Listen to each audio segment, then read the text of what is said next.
Welcome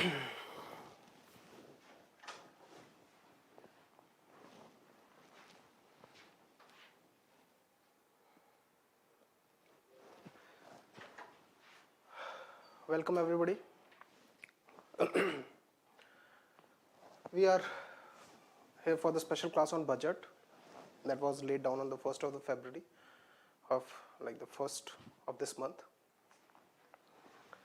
So there were 1,000 things that were said in the budget. What is important for us that I have tried to explain in this presentation or this class. The rest you can look up into the document, but the most important thing about budget is the terminology. You need to understand what kind of terminology that the budget uses, and that terminology has been reflected into our exams also, time and again. So the class mainly consists of 3 things. The first thing is what is budget, the second thing is budget, and the budget means the whole document. We will be analyzing the whole document from our exam point of view. ठीक है, तो बहुत सारी चीज़ें we will be skipping, कि we will not be going into the detail of every allotment या every demand for grant that has been granted. ठीक है, but we will be focusing on the major areas like health and well-being, infrastructure. ठीक है, what is the fiscal position of the country right now? What are the taxation provisions that have been introduced? Most importantly, the most important taxation provisions that are important from our exam point of view. ठीक है, तो budget basically comprises of Article 112. Okay, the most important article around the budget is Article 112. Article 112 says that the President shall cause the budget to be laid down in each of the houses. ठीक है, but the President shall cause the budget to be laid down in each of the houses. ठीक है, पहला तो statement ये है. दूसरा statement article 112 का है कि the expenditure that is being made from the consolidated fund of India shall be shown separately from the expenditure that is being charged upon the consolidated fund of India. So what is the difference between the expenditure being made from the consolidated fund and expenditure being charged? ठीक है, so the expenditure that is being charged upon the consolidated fund of India is not put to vote. Okay, it cannot be put to vote in any of the houses, in either of the houses. ठीक है, but that expenditure can certainly be discussed in the houses, and that expenditure primarily consists of the payment, the salaries and allowances of President, the salaries and allowances of judges of the Supreme Court, and pensions of the judges of the Supreme Court, the salary of the Speaker of the Lok Sabha, the salary of the Vice President, and all these salaries and expenditures, the interest that government pays, that is also not put to the vote. ठीक है, government loans लेती है, and उन loans का जो interest payment government करती है, that is not put to the vote, it is discussed. ठीक है, the expenditures that are basically charged upon the consolidated fund of India are those expenditure which are like of absolute necessity.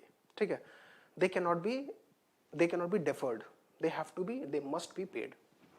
ठीक है, तो the second part, Article 112 says that the expenditure that is being charged upon the revenue side, ठीक है, yeah, the revenue expenditure has to be shown different from the other expenditures. ठीक है, तो यहाँ पे ये differentiation क्यों है, उसके पीछे एक reason है कि जो revenue expenditure होता है वो होता है गवर्नमेंट की फंक्शनिंग और गवर्नमेंट का एडमिनिस्ट्रेटिव और डे टू डे वर्किंग और इन चीज़ों के लिए. ठीक है, लाइक सैलरीज, गवर्नमेंट बहुत सारे डिपार्टमेंट्स रन करती है, government runs a lot of ministries, departments and autonomous bodies and तमाम चीज़ें हैं ना, तो उनका जो खर्चा है that is considered as revenue expenditure. ठीक है, तो that has to be necessarily shown different. ठीक है, because that puts a limit on the government's expenditure and that brings about a transparency into how much of the funds the government is consuming, and because revenue expenditure does not generate any capital asset. ठीक है, तो अगर कोई government बहुत ज़्यादा revenue expenditure कर रही है तो हायर रेवेन्यू डेफिसिट्स होते हैं, जिसकी वजह से ऑब्वियसली फिस्कल डेफिसिट भी हाई होगा, और higher revenue deficit is not going to generate any kind of capital asset, that is a drawback, ठीक है। तो revenue deficit has to be brought down.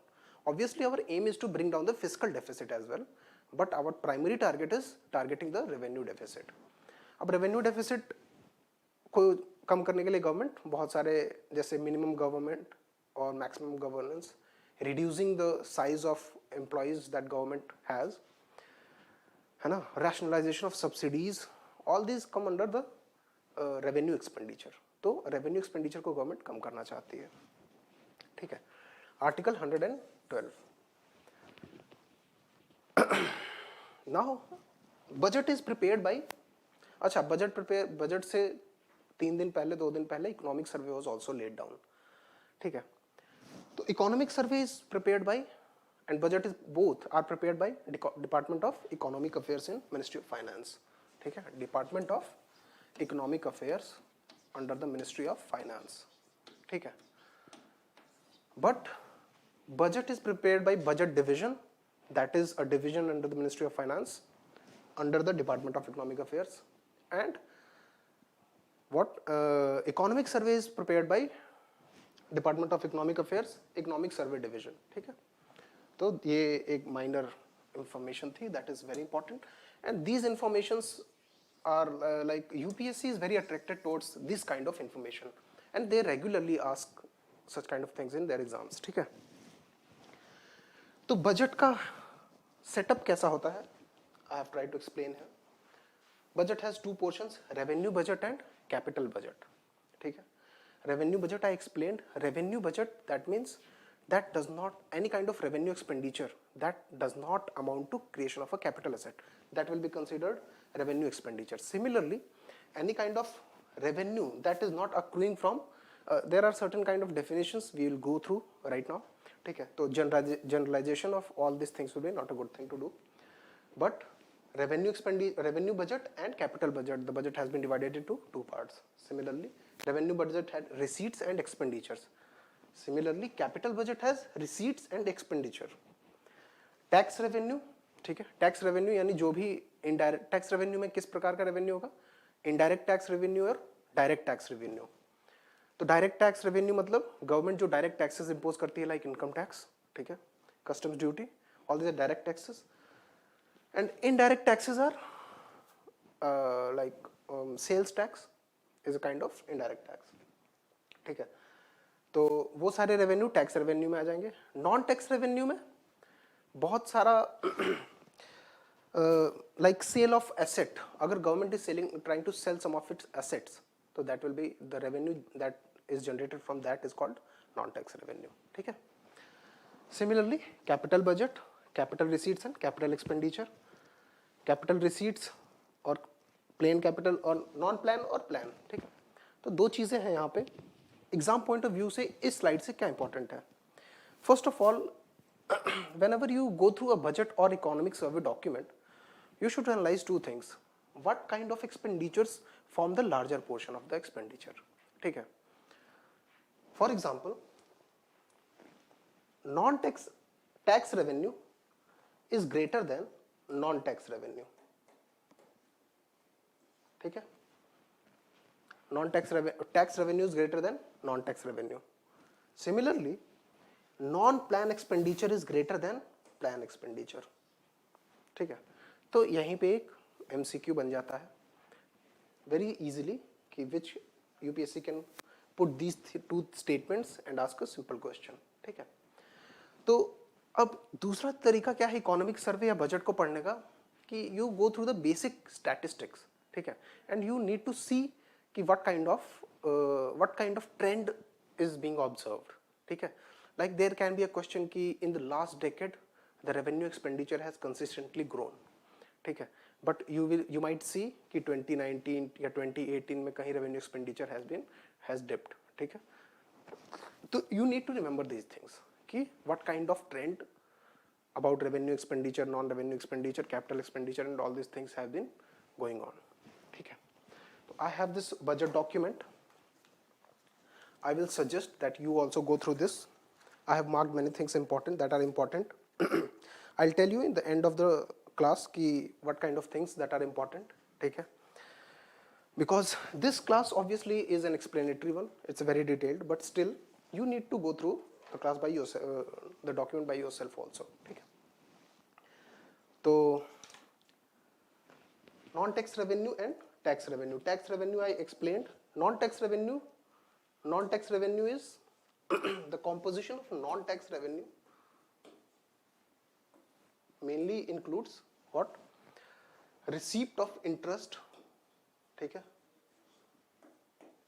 Okay, government extends loans to state governments and union territories. ठीक है? And even other enterprises also. तो loan has two parts. The first thing is principal amount. The second thing is interest.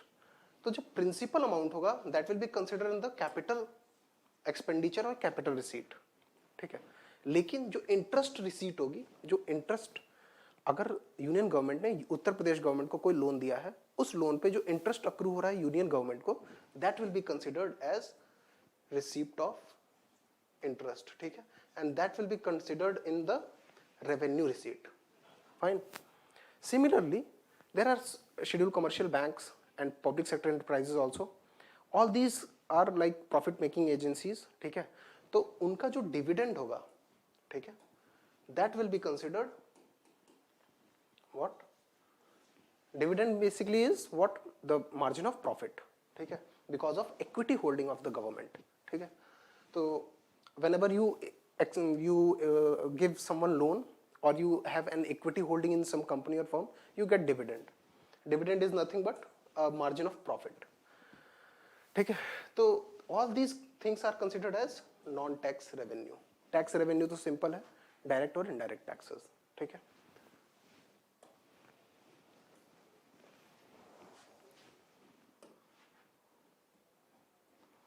Okay. So the next thing is this is from the actuals of the budget. जो अभी budget laid down हुआ है, apart from the speech, there are many other documents also that are laid down. But we get to listen the speech in the parliament. ठीक है? On our television sets also, we get to listen the speech. But this is a very important page. For example, the first thing, if you can see, is revenue receipts. The first thing is revenue receipts. Okay. The second is revenue expenditure. This is the first and second make the revenue side of the budget. Okay. Revenue side of the budget. ठीक है? The third is revenue deficit. What is revenue deficit? Revenue deficit is revenue expenditure minus revenue receipts. यानी revenue income कितना हो रहा है और revenue expenditure कितना है, उन दोनों का जो difference होगा, that will be called revenue deficit. ठीक है? If revenue deficit has a positive value, तो हमारा we are having a deficit. If revenue deficit is having a negative value, तो we are having a surplus. ठीक है? Surplus means our income is greater than our expenditure. और deficit means our expenditure is greater than our income. Simple. Similarly, अब capital receipts आ जाएंगी in the previous slide also, revenue side and capital side. तो revenue में expenditure होगा और income होगी. Receipts basically represent income. ठीक है? और expenditure obviously expenditure. Capital receipts. Okay, capital receipts इस पेज से कई बार क्वेश्चन आया है यूपीएससी में, यूपी पीसीएस में, स्टेट पीसीएस एग्जाम्स में भी बहुत बार आया. ठीक है? If you clearly look at the capital receipts, ठीक है, तो कैपिटल रिसीट्स है 3 sections, A, B and C. If you can see, the first one is recovery of loans. Okay, in the previous slide I told you that the interest that is accrued to the union government is considered as revenue receipt. But if the government has recovered the loan itself, ठीक है, अगर Uttar Pradesh government को union government ने 10,000 करोड़ का loan दिया था, तो उस 10,000 करोड़ को ही अगर रिकवर कर लिया यूनियन गवर्नमेंट में, तो that recovery of the principal amount will be considered capital receipt. ठीक है? तो recovery of loans is considered what? Capital receipt. Okay, the second one is mainly PSU disinvestments. अभी बहुत सारी कंपनीज का डिसइन्वेस्टमेंट हो रहा है, बजट पे भी बहुत सारे डिसइन्वेस्टमेंट का बात किया गया है. and there has been now a disinvestment policy has also been formulated. I'll tell you in the end. तो अब जो disinvestment PSUs के disinvestment से पैसा आ रहा है, that will be considered capital receipt. Fine. The third one is borrowing and other liabilities.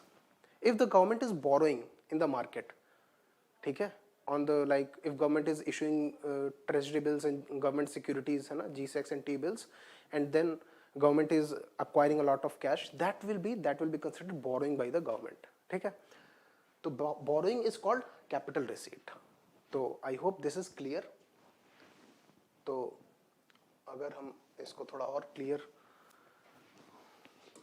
because this is very important, budget से यही question आता है, what is capital receipt, what is revenue receipt.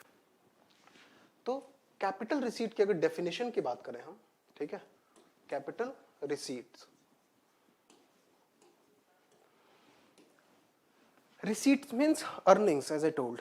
So capital receipts are those receipts. Listen to it very carefully. Capital receipts are those receipts which either create liability, okay, or lead to the destruction of our financial assets. ठीक है? They create liability, ठीक है, either or loss of assets. Any earning that we do through these two things is called capital receipt. We'll try to understand it. Create liability, how?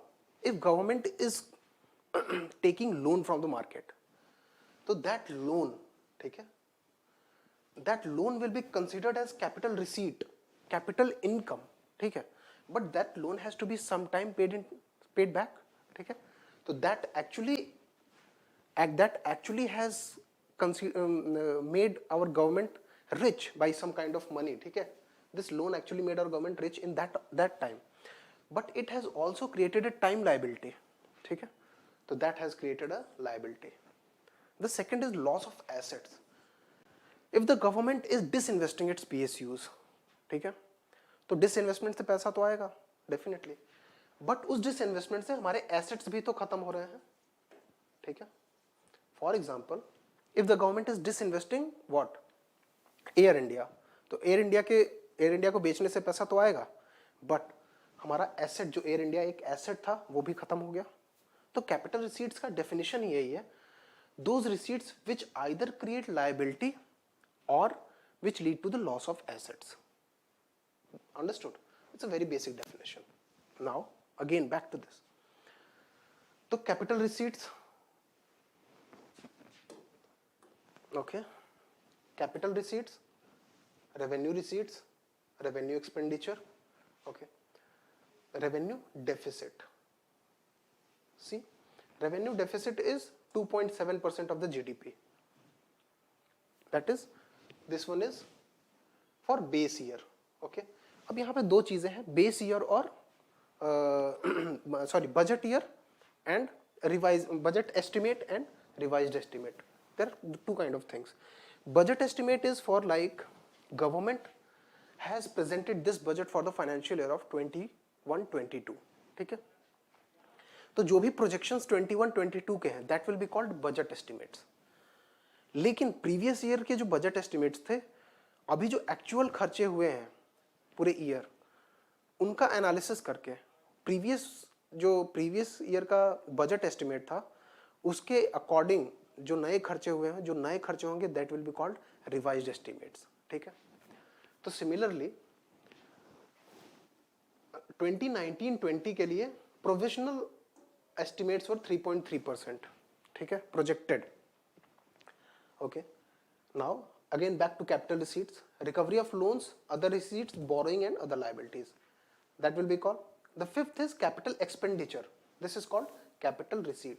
Capital expenditure, any expenditure that leads to creation of capital assets.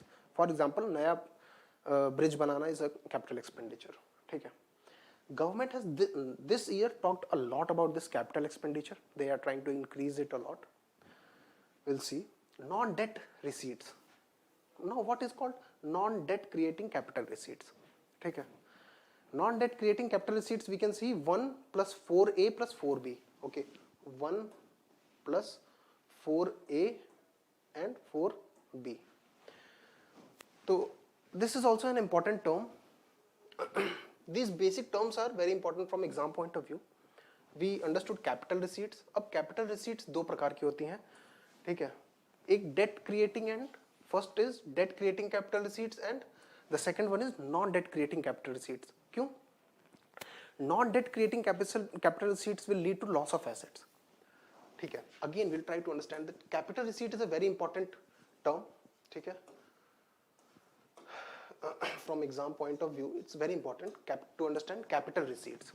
Capital receipts we understood from the definition of the capital receipt is those receipts which either lead to development of a liability, that is creation of a liability, है ना, or that leads to loss of asset.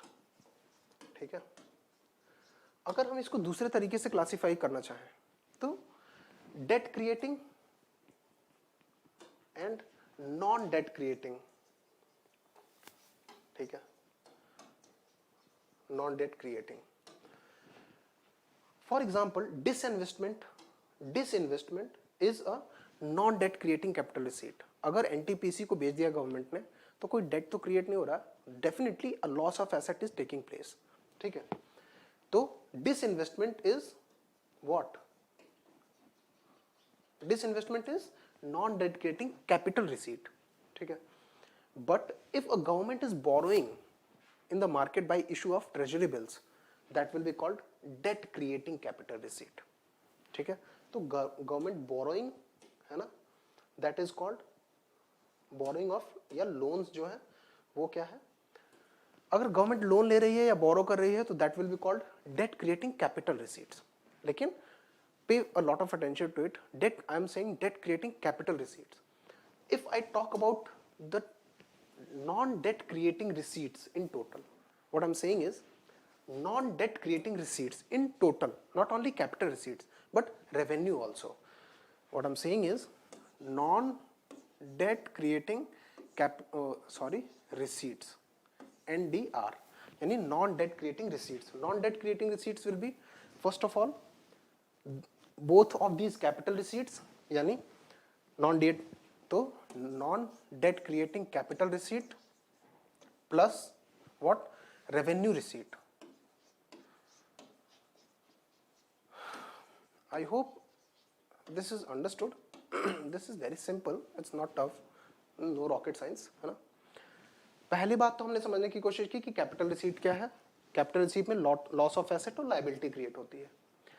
तो liability basically date creating होती है. तो हमने दूसरी definition जो है कि non debt creating receipts total, that will include non debt creating capital receipts, basically disinvestment and revenue receipts.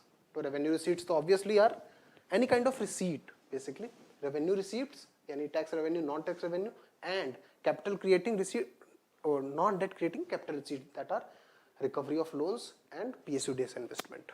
Okay, that is called non-debt creating receipts. Yes, we were on the point number 6, non-debt creating receipts. What is total expenditure? Capital expenditure plus revenue expenditure. ठीक है, 2 plus 5, capital expenditure plus revenue expenditure. Understood? Now what is plan expenditure? Plan expenditure जो 5-year plans का expenditure होता था उसको हम plan expenditure कहते हैं. It is not been calculated now. Non-plan expenditure, any other expenditure that is not planned expenditure under the 5-year plan, that is called non-plan expenditure. But you can see that, sorry, जब तक ये calculate होता था, है ना, till 2016-17, तो non-plan expenditure was always greater than the plan expenditure. ठीक है, okay, understood? So this is an important observation. Now 8th point is fiscal deficit. What is fiscal deficit? Total expenditure minus total income. Like revenue deficit में क्या था? Revenue expenditure minus revenue receipt या revenue income. Similarly, fiscal deficit is, okay, from this point we go 7. 7 is what? Total expenditure. ठीक है, minus 1 is revenue receipt minus 4A, 4A मतलब recovery of loans and 4B ये, ठीक है। तो again we go back to our board,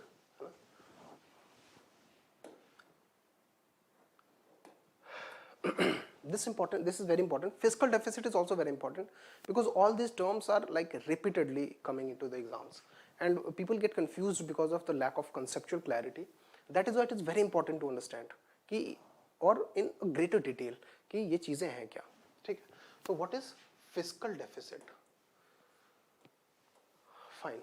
Fiscal deficit is nothing but expenditure minus income, ठीक है। This is called fiscal deficit. अब expenditure is capital expenditure plus revenue expenditure, ठीक है। We'll elaborate it. Capital expenditure plus revenue expenditure. अगर इसको समझने की कोशिश करें तो कैपिटल एक्सपेंडिचर क्या है? Creation of capital assets like bridges, roads बनाने में जो भी एक्सपेंडिचर आएगा that will be called capital expenditure. What is revenue expenditure? Day to day administration of government, ठीक है, सब्सिडीज, ये सारी चीजें किस में आएंगी? रेवेन्यू एक्सपेंडिचर में. फाइन. और अगर if the government is paying interest on the loan that is it has taken, that will be called revenue expenditure. If government is earning an interest on the loan that it has given to someone else, that will be called revenue receipt. ठीक है. तो दो प्रकार का qualification, दो प्रकार का एक इंपॉर्टेंट डिफरेंशिएशन ये है कि एक्सपेंडिचर और रिसीट में डिफरेंशिएशन, और दूसरा डिफरेंशिएशन कैपिटल और revenue budget. Okay, that should be very clear. तो total expenditure will be composed of capital expenditure plus revenue expenditure. ठीक है. The second thing is income. Now if you go back to this slide, ठीक है, तो fiscal deficit is 7 minus 1 sorry 7 minus 1 minus 4A and 4B. 4A is recovery of loans and 4B is other receipts. But capital receipts में जो borrowing and other liabilities हैं वो भी included है. ठीक है. Income will be what? If we try to understand this in very simple terms, तो obviously capital receipts plus what? First one is capital receipt, दूसरा revenue receipt. ठीक है. जैसे यहाँ पे कैपिटल एक्सपेंडिचर, रेवेन्यू एक्सपेंडिचर, वैसे ही कैपिटल रिसीट्स और revenue receipt. तो रेवेन्यू रिसीट तो पूरा ही इंक्लूड कर लो, लेकिन कैपिटल रिसीट में वहां पे 4A and 4B has been included but 4C has been excluded. 4A is like capital receipt में कौन कौन सा इंक्लूडेड है? The first one is for example disinvestment. The second one is dividend. For example dividend is not considered. Let me see. Recovery of loans, yeah, loans, sorry, recovery of loans. जो government ने किसी को loan दिया था, अगर उसका principal amount recover किया तो वो. लेकिन कैपिटल रिसीट में एक और कंपोनेंट होता है, वो होता है क्या? उसको मैं यहां लिख लेता हूं. That is called what? Borrowings and other liabilities. तो जब हम capital receipt basically is income. When we are considering the income from the capital side, तो हम तीन चीजें कंसीडर कर रहे हैं. लेकिन हम यहाँ पे इनकम में जब फिस्कल डेफिसिट कैलकुलेट कर रहे हैं तो दो चीजें कंसीडर कर रहे हैं. That is an anomaly. Why?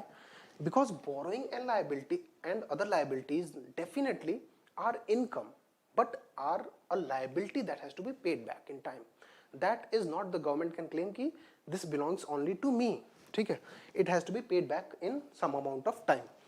तो since this is not completely an income but a liability, तो it has been excluded from consideration of fiscal deficit.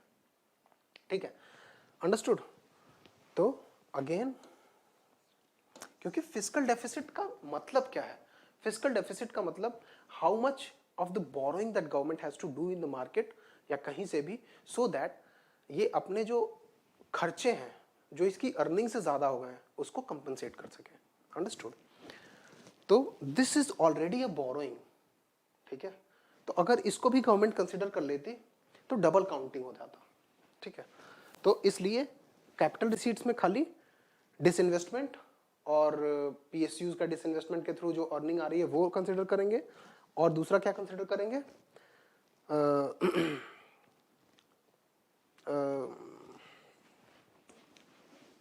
recovery of loans. Understood?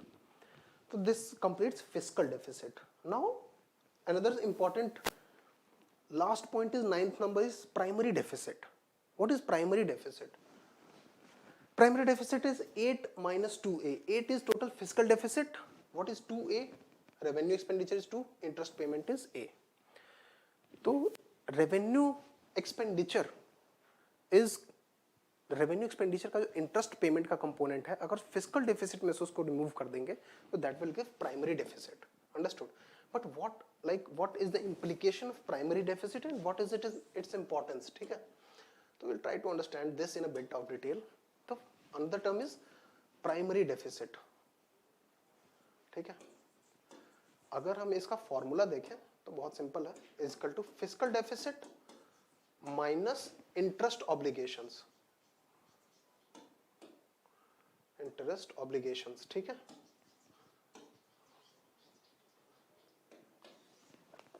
अब प्राइमरी डेफिसिट पढ़ना जरूरी क्यों है?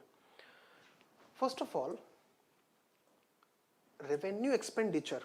ठीक है, what interest obligation will be considered into the revenue expenditure, and revenue expenditure का सबसे ग्रेटर पोर्शन जो है वो हमारा इंटरेस्ट पेमेंट के फॉर्म में जाता है. यानी our interest payments are like greatest source of our expenditure. ठीक है, तो हमारा fiscal, if we look at the graph again, तो प्राइमरी डेफिसिट इज 0.4, इसका वैल्यू है 0.4. ठीक है, primary deficit represent the amount of borrowing that the government has to make in a financial year to finance itself other than paying the interest on the previous loans.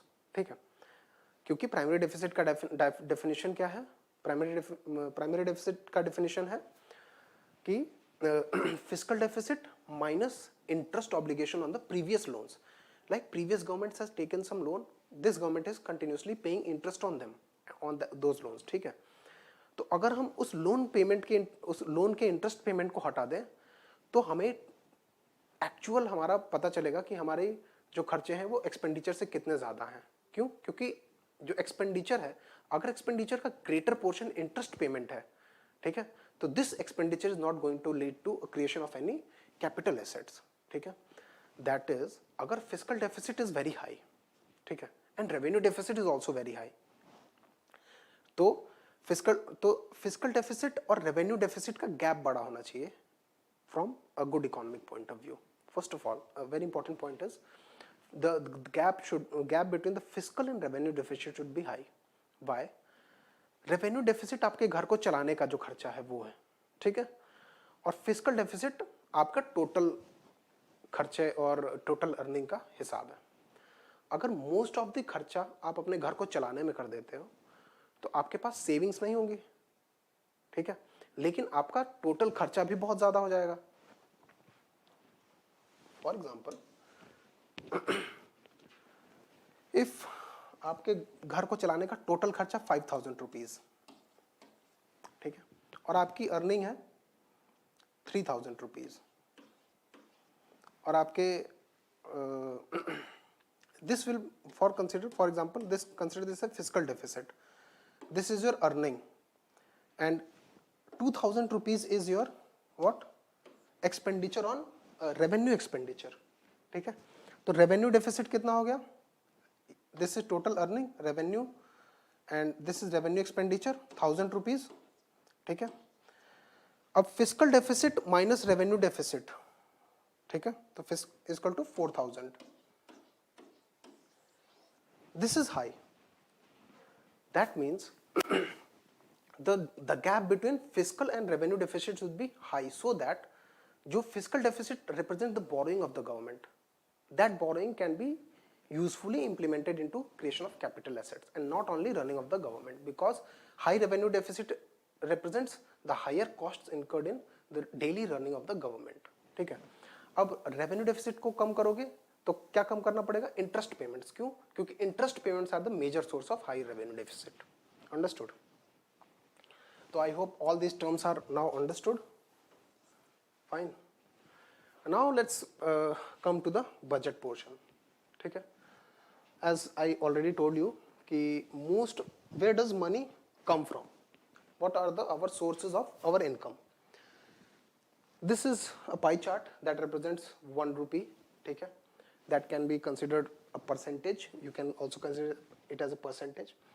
36% of our earning is coming from borrowings. ठीक है. यानी सबसे ज़्यादा most of the earning comes from borrowings. Okay. The second number is GST. Third number is income tax, and then corporation tax. So you have to remember this. The greatest portion of earning is coming from borrowings. The second is from GST. The third is from corporation tax, and third is from income tax, and the fourth is corporation tax. ठीक है. Similarly, net receipt of the center. This represents the total net receipt. Net receipt means total earning minus total expenditure minus earning. ठीक है. तो you can see the trend that in 2021 this has seen a dip. Fine. तो आपको ये question बन सकता है कि in the last decade, ठीक है, the net receipt of the government has been consistently increasing. That is true. But that has only happened till 2021 because of the coronavirus impact. There was a sharp dip of the net receipt of the center. ठीक है. तो I'm telling you all this because this forms an important part of our UPSC exam question. ठीक है. क्योंकि budget से question यहीं से आते हैं. ये ग्राफ्स को ऑब्जर्व करना होता है कि कौन सा अर्निंग कंसिस्टेंटली राइज हो रहा है, कौन सा अर्निंग कंसिस्टेंटली डाउन जा रहा है. ठीक है. Similarly, where does money go? Okay. So largest part of our investment is in interest payment. ठीक है. 20% of our expenditure is going into interest payment on the loans that we have taken. ठीक है. Similarly, the central sector scheme is the second number. State share from the tax and duty is second number. The third number is central sector schemes, other expenditure, finance commission transfers. ठीक है. तो go through this if you have the document. Again, composition of expenditure, highest is interest payment. The second number is subsidy. Third is transfer to states. फिर defense. Understood? एक बार इसको देख लेना. This is trend of capital expenditure. Now, revenue expenditure and capital expenditure. यहाँ पे क्या लिखा है? IEBR. IEBR is internal extra budgetary resources. Internal extra budgetary resources is government अपना फाइनेंस जो फाइनेंसेस है वो दो तरीके से चलाती है. The first is gross budgetary support. That is the government allocates money from the consolidated fund of India. The second is IEBR, internal extra budgetary resources. For example, there is a company called NTPC. ठीक है. If government asks NTPC, ठीक है, to finance government budget, ठीक है, या government takes NTPC's money and uses to finance its fiscal deficit. ठीक है. तो that will be called extra budgetary resource. ठीक है. तो दो चीजें हो गई. एक तो gross budgetary allocation and the second one is extra budgetary resources. Understood? ये terminologies important है. तो what you can see is from 2016 onwards the extra budgetary resources have increased a lot. ठीक है. Extra budgetary resources. And one important thing is, जो ये NTPC का जो खर्चा आएगा to fund the fiscal deficit of government, that will not be counted where into the government balance sheet. अब वो गवर्नमेंट बैलेंस शीट में नहीं रिफ्लेक्ट होगा तो फिस्कल डेफिसिट की वैल्यू गवर्नमेंट लो रख पाती है. ठीक है.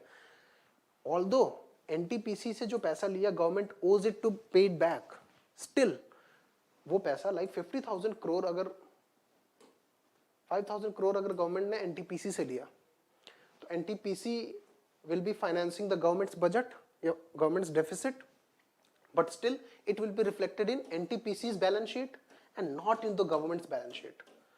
ठीक है. अकाउंटिंग प्रिंसिपल्स की वजह से उसकी वजह से गवर्नमेंट अपने फिस्कल डेफिसिट की वैल्यू को लो रख पाती है। Understood? Now budget, there are the 6 pillars of the budget, ठीक है। The first one is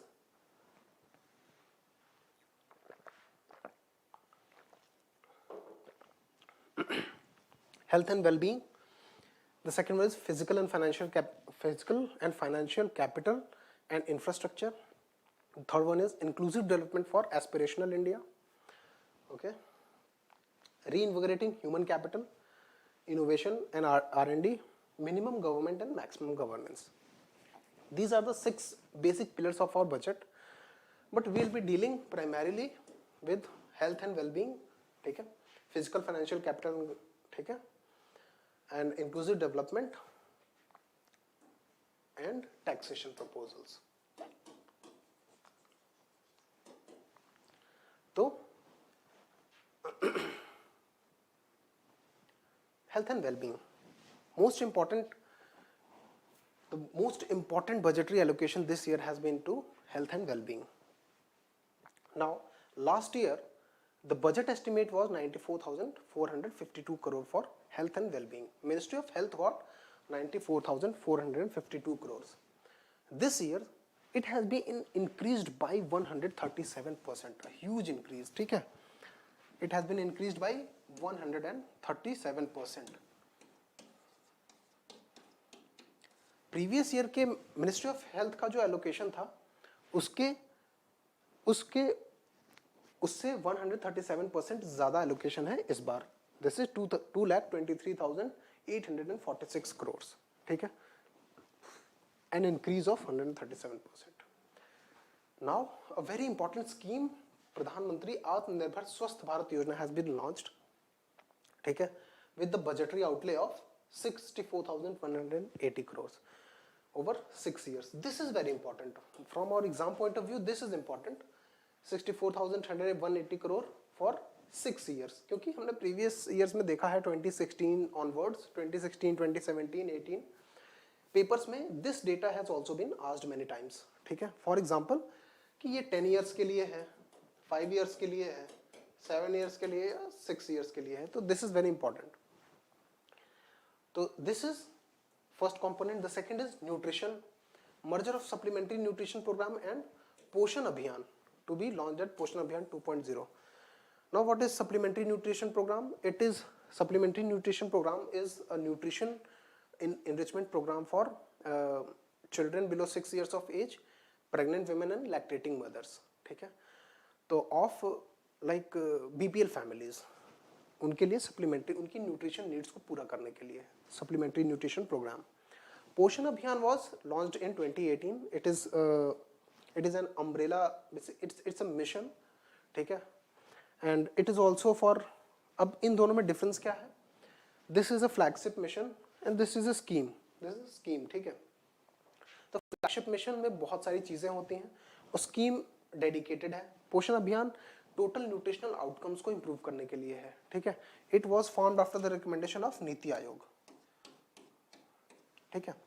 however supplementary और दोनों में दूसरा इंपॉर्टेंट डिफरेंस ये है कि पोषण अभियान also considers the adolescent girl children, but supplementary nutrition program does not consider adolescent girl children, ठीक है. It is for children below 6 years of age and pregnant and lactating mothers, pregnant women and lactating mothers, ठीक है. अब इन दोनों को मर्ज करके पोषण अभियान 2.0 लॉन्च किया जाएगा. And the other thing is कि this was for people below poverty line, ठीक है, या लो इनकम ग्रुप, ठीक है. पोषण अभियान वाज फॉर एवरीवन, ठीक है. Now another important thing what we observed is during the corona times, ठीक है, कि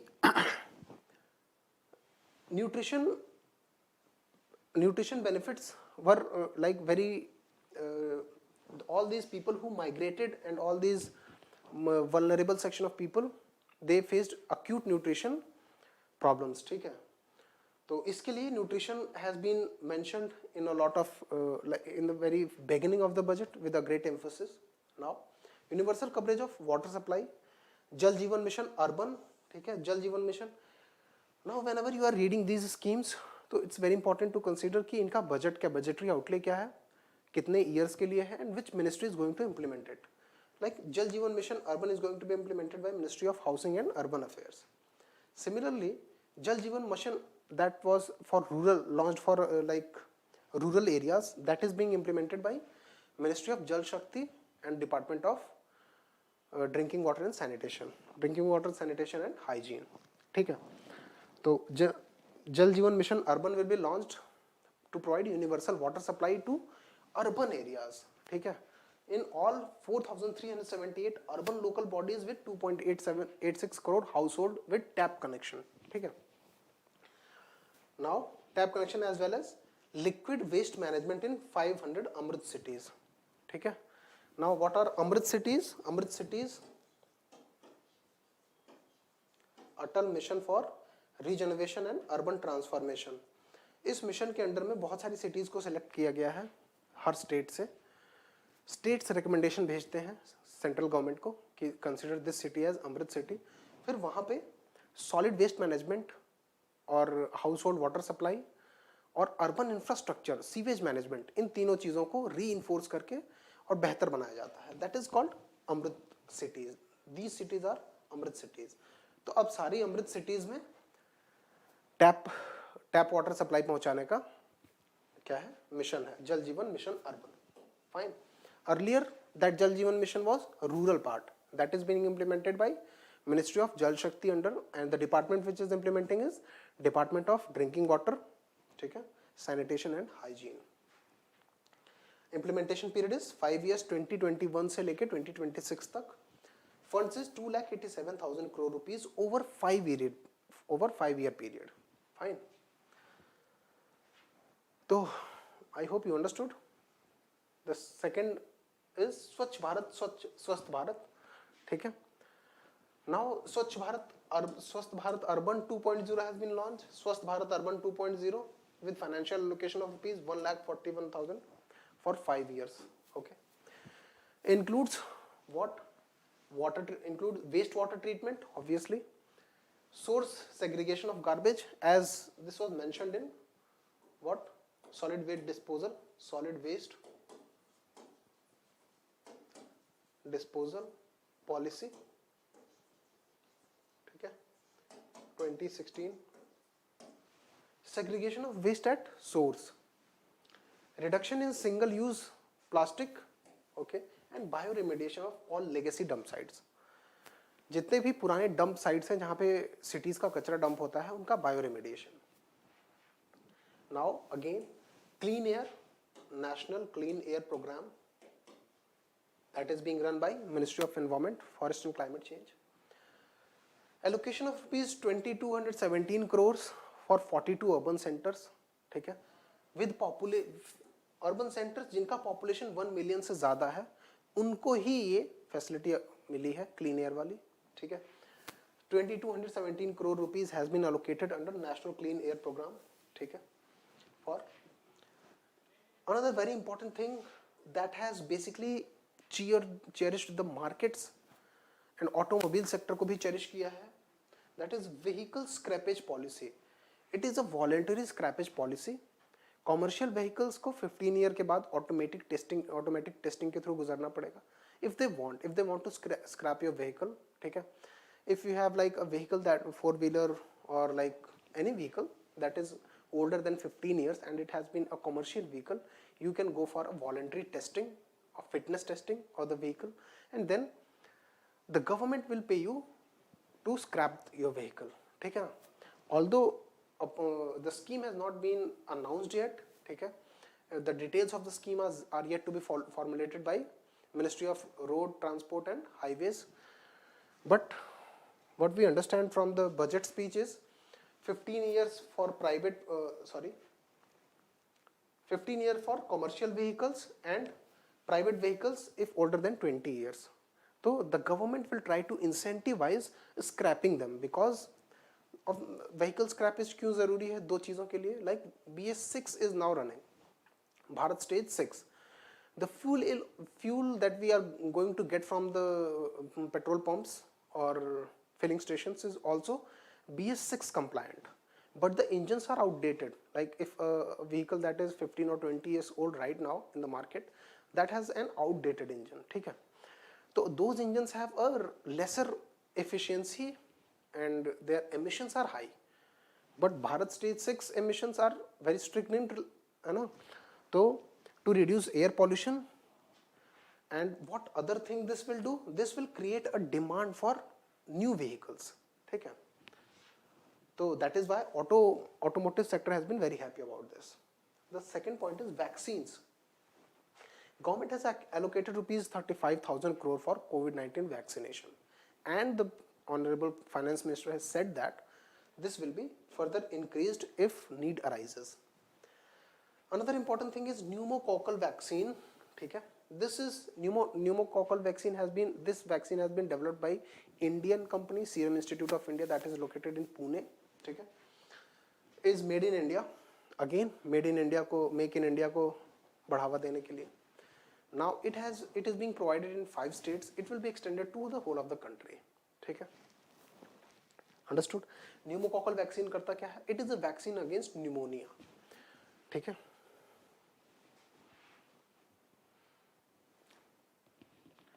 Okay, that was health and well-being part. The second is physical and financial capital and infrastructure.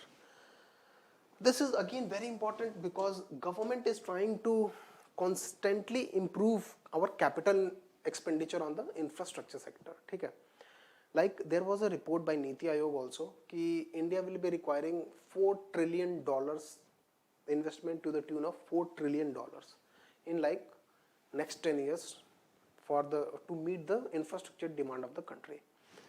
For that, Niti Aayog basically recommended a high-level working committee was formed to look into the matter for infrastructure financing, and that committee recommended the formation of what? National Infrastructure Pipeline. Now, National Infrastructure Pipeline consisted of like around 6,000 projects worth 111 lakh crore rupees. Now that National Infrastructure Pipeline has been extended. We'll see what has happened. First of all, a sharp increase in capital expenditure. Okay?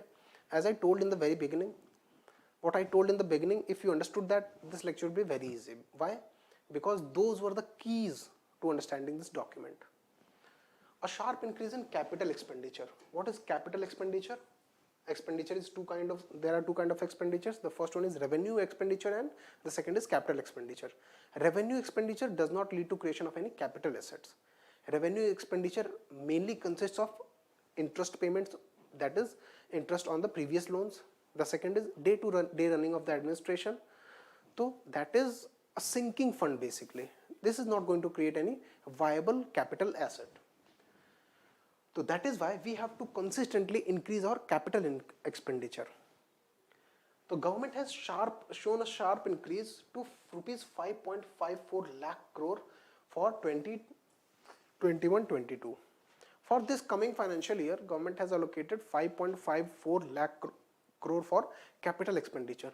For the previous financial year, it was 4.12 lakh crore. है ना? But we ended up spending 4.93 lakh crore. तो ठीक है, यहां से भी आप समझ सकते हैं कि बजट एस्टिमेट और रिवाइज्ड एस्टिमेट में क्या डिफरेंस है. फॉर एग्जांपल 2020-21, ठीक है, फिर 21-22. This is the previous financial year, this is the coming one. ठीक है, प्रीवियस फाइनेंशियल ईयर के लिए budget estimate, that means when our finance minister laid down the budget in 2020 on 2nd February 2020, she estimated to spend 4.212 lakh crore, ठीक है, on capital infrastructure, capital expenditure. But by the end of this year, government spent 4.93 lakh crore rupees. ठीक है. Now this is called revised estimate. ठीक है, अभी government ने calculate किया by the end of this year we have spent this much of amount. So this was budget estimate, this is revised estimate. Now for 2021-22, the budget estimate for expenditure is 5.45 lakh crore rupees. ठीक है, this is the amount of estimate that the government is going to spend. The estimated expenditure 5.54 lakh crore rupees. Second important point is creation of a national monetization pipeline.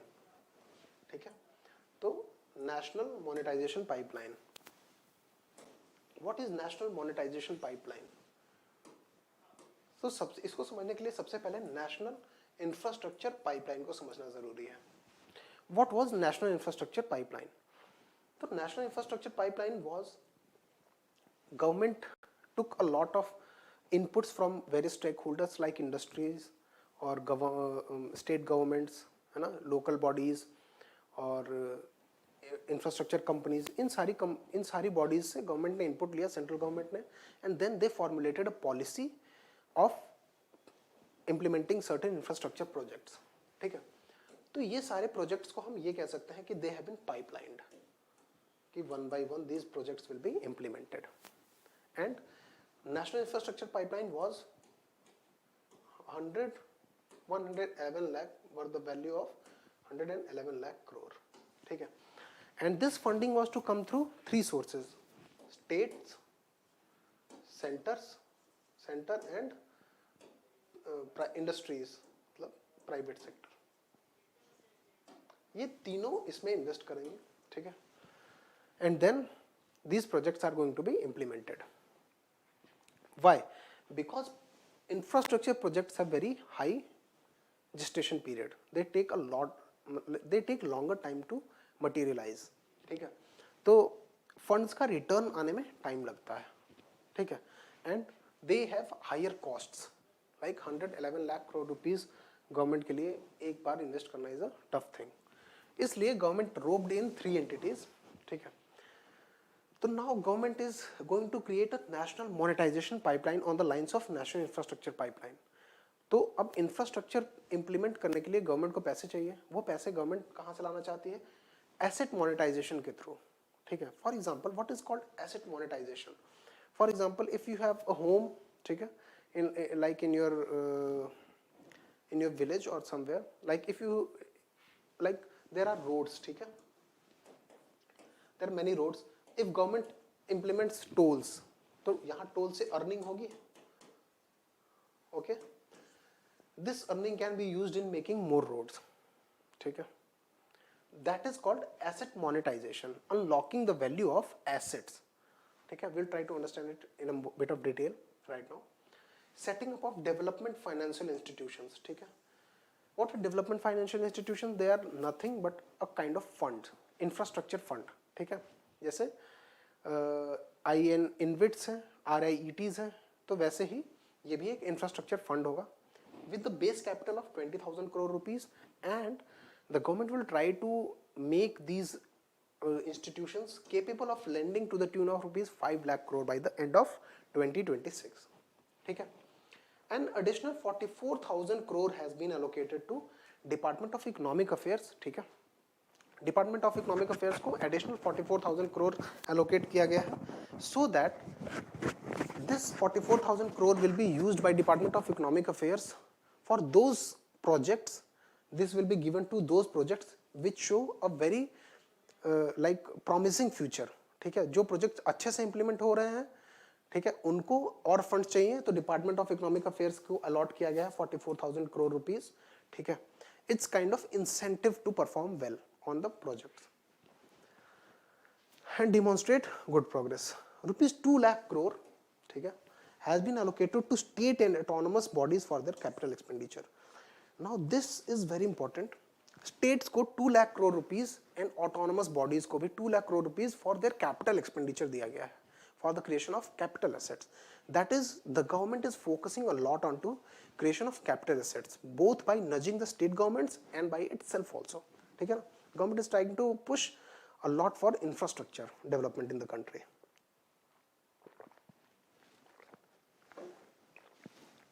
Understood? Now what is asset monetization, as I told, like DDFC assets, dedicated freight corridor, ठीक है, roads, airports, power transmission line will be put up for monetization. Monetization मतलब roads पे toll tax लगा के, है ना, और like railways. Okay, there was a report by Asian Development Bank that in Asia itself the value of assets that can be monetized is $26 trillion. That is $26 trillion. And what is our goal? Our goal is $5 trillion economy. तो Asian Development Bank की report ये है कि only in Asia the assets that can be monetized is the value are to the tune of $26 trillion. That is from 2016 to 2030. That is 2016 से 2030 तक के बीच में $1.16 trillion पर ईयर का एसेट मोनेटाइजेशन का फिजिबिलिटी एशिया में ही है. दैट इज, तो that is government is trying to use that capability of assets in brownfield projects. Brownfield मतलब जो प्रोजेक्ट्स ऑलरेडी हो चुके हैं, लाइक एयरपोर्ट्स जो बन चुके हैं उनको मोनेटाइज करने के. मोनेटाइज कैसे कर सकते हैं? एयरपोर्ट्स पे, एयरपोर्ट्स का जो एरिया है that can be granted more to the private bodies to develop infrastructure on that, like lounges and shops and all, and then government can earn a rent from that. ठीक है. For example, the government has now transferred 5 roads worth rupees 5,000 crore to NHAI InvIT. What is InvIT? InvIT is Infrastructure Investment Trust. ठीक है.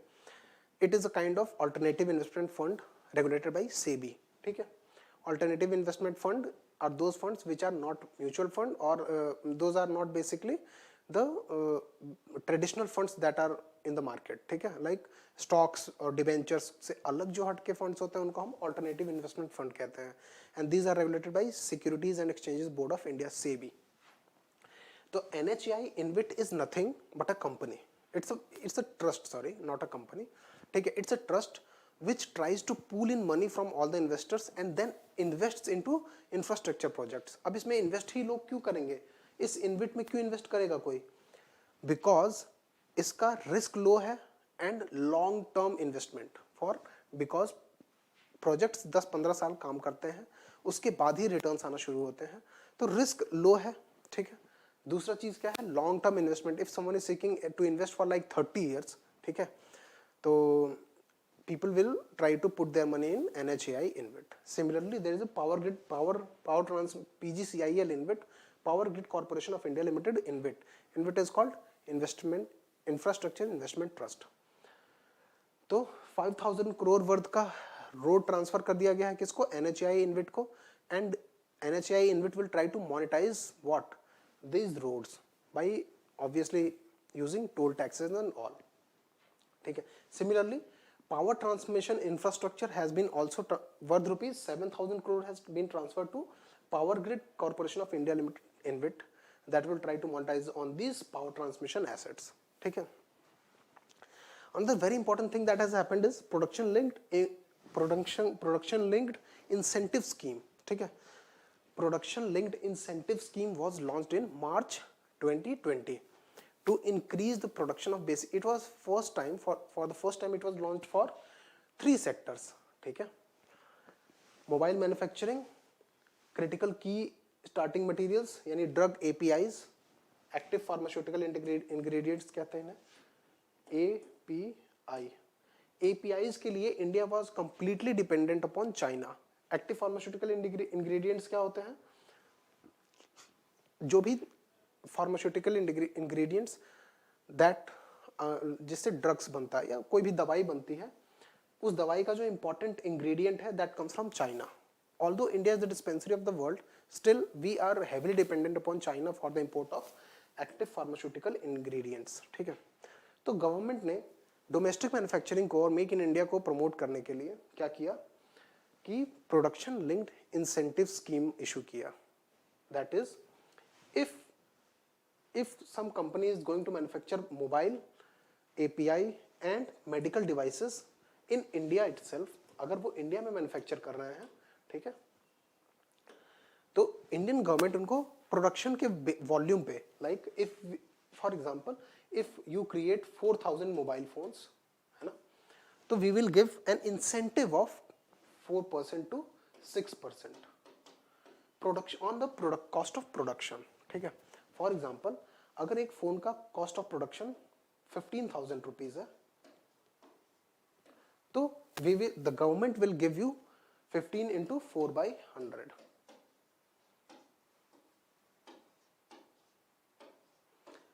Per unit आपको 600 rupees का government incentive देगी।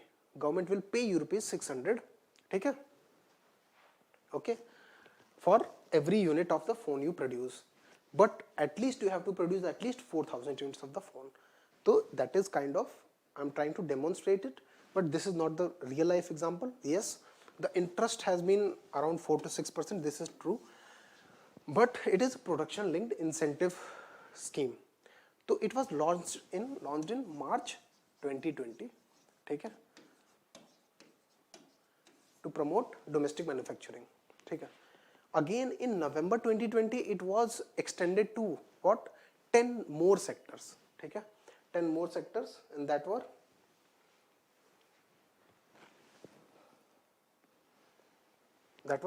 advanced chemistry cell battery, ठीक है, lithium ion batteries basically, electronic and technology projects, you can look at these things, ठीक है। अब इन 10 चैंपियन सेक्टर्स में इंडिया को डोमेस्टिक मैन्युफैक्चरिंग हब की तरह गवर्नमेंट प्रोजेक्ट करना चाहती है या डेवलप करना चाहती है। For that government has tried to incentivise the production of these units, these things in India itself, ठीक है। उसके लिए production linked incentive scheme offer किया था, and total cost was 1,45,980 crores, around 1,46,000 crores. Now government has committed 1,97,000 crores to this scheme over a period of 5 years. Understood?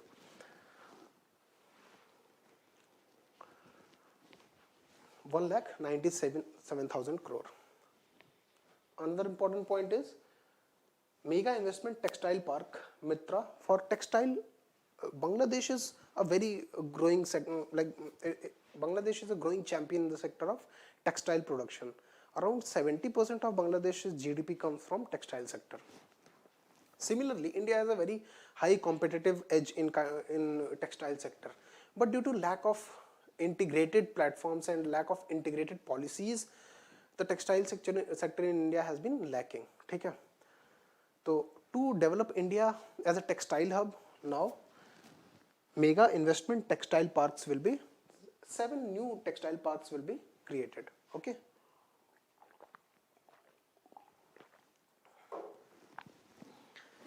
Another important thing is FDI limit in insurance sector has been now increased. This is very important. Whenever there is a question, there is a point about FDI, please pay a lot of attention to it and remember it, because exams में ये आता है. FDI limit in insurance sector has been increased from 49% to 74%, with the allowing foreign ownership also. Foreign ownership भी insurance companies में allow कर दिया है. Now पहले 49% ही था, अब 49% मतलब अगर आप किसी कंपनी में 49% ही इन्वेस्ट कर सकते हो तो you cannot be the owner of the company. Why? Because at least you have to have at least 51% of the shares to become the owner. But now ownership in license insurance sector has been also allowed, but there are specific caveats, and that are 50% of the directors should be independent directors. ठीक है? Independent directors मैंने पिछले lecture में भी समझाया था कि independent directors वो डायरेक्टर्स होते हैं जिनका उस कंपनी में कोई स्टेक ना हो. ठीक है? Kotak Mahindra committee on corporate governance वो पढ़ लीजिएगा, आपको वहां से समझ में आ जाएगा. Similarly national infrastructure pipeline, it has been announced in December 2019, okay, to be completed by 2025, as I told in the previous slide. Was launched with 6,835 projects.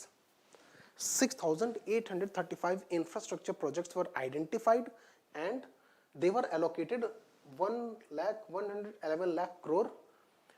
That has now been extended to 7,400 projects. ठीक है? Now पहले 6,835 projects थे, अब 7,400 projects के around वो extend कर दिया गया है नेशनल इंफ्रास्ट्रक्चर पाइपलाइन को. Another important point is around 217 projects worth 1.1 lakh crore has been completed under NIP. Fine. This is the latest development. अगर इस रेट पे चलता रहा तो it will take 10 years to complete this whole. Now NIP, as I told कि centre, states और private corporations तीनों मिला के फंडिंग कर रहे हैं, ठीक है. तो central government 40%, central government 39%, state governments 40% and private sector को 21% का फंडिंग है. This is very important from prelims point of view. This topic is very important. NIP, national infrastructure pipeline. National monetisation pipeline की details अभी आई नहीं है. Whenever the details come please go through it, ठीक है. To implement this creation, okay, the government has said that to implement this national infrastructure pipeline, government will try to do three things. The first is creation of institutional structure. Institutional structure means ऐसे institutions बनाओ जहाँ पे infrastructure को promote किया जाए. For example, plug and play, ऐसा institutional structure that promotes infrastructural development, ठीक है. The second is monetization of assets. As I told, asset monetization, ठीक है, and expenditure, and asking the central and state, basically state governments को nudge करना so that they also increase their what capital expenditure, ठीक है. तो state governments का capital expenditure को बढ़ाने के लिए उनको pursue करना, ठीक है. तो these are the three things that has been mentioned in the budget. This is very important from prelims point of view. Another important announcements under this infrastructure was highway sector. Ministry of Road Transport has got 1.18 lakh crore, ठीक है. Of this 1.08 lakh crore is for capital asset creation. This is huge. Only 10,000 crore, ठीक है, has been allocated for what?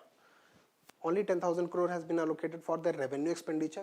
The all other amount is going for capital asset creation. That is again, we can see that the government is focusing a lot on creating capital assets. ठीक है. Tamil Nadu will get, okay, this you can go through. This is not important.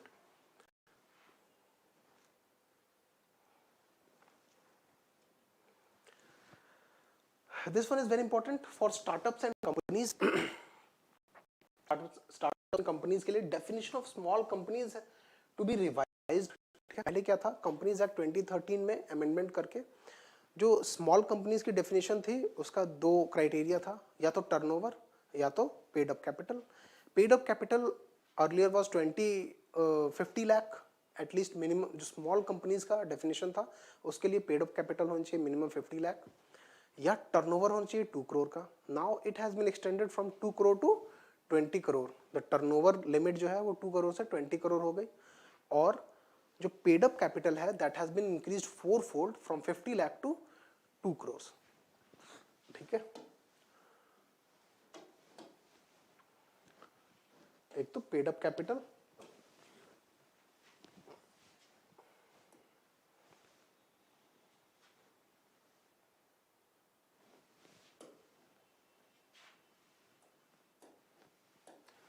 fine.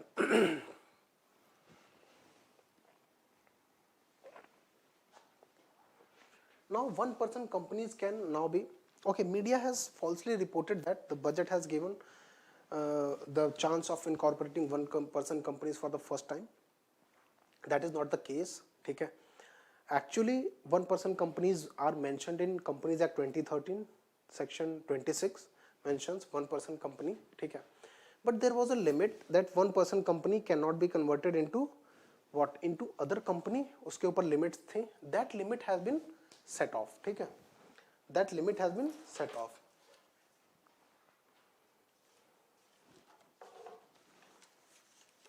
ठीक है. Section 2 subsection 62 stated that 1% company can be formed. ठीक है. But that person should be a active resident of India. ठीक है. पहला limitation तो ये था, रेसिडेंसी पे था. दूसरा लिमिटेशन था कि at least the minimum paid up capital should be ₹1 lakh. Now that has been waived of.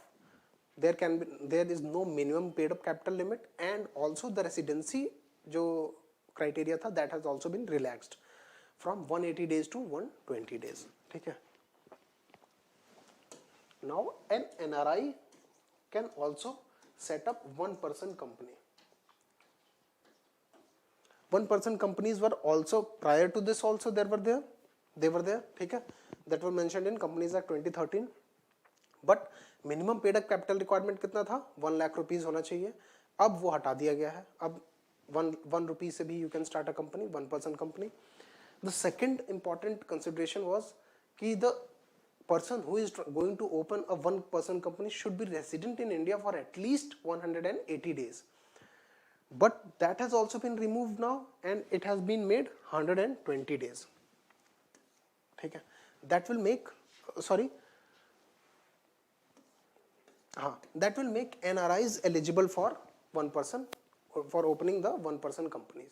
This is to bring investment in India. ठीक है. And to promote startups. Around 2 lakh.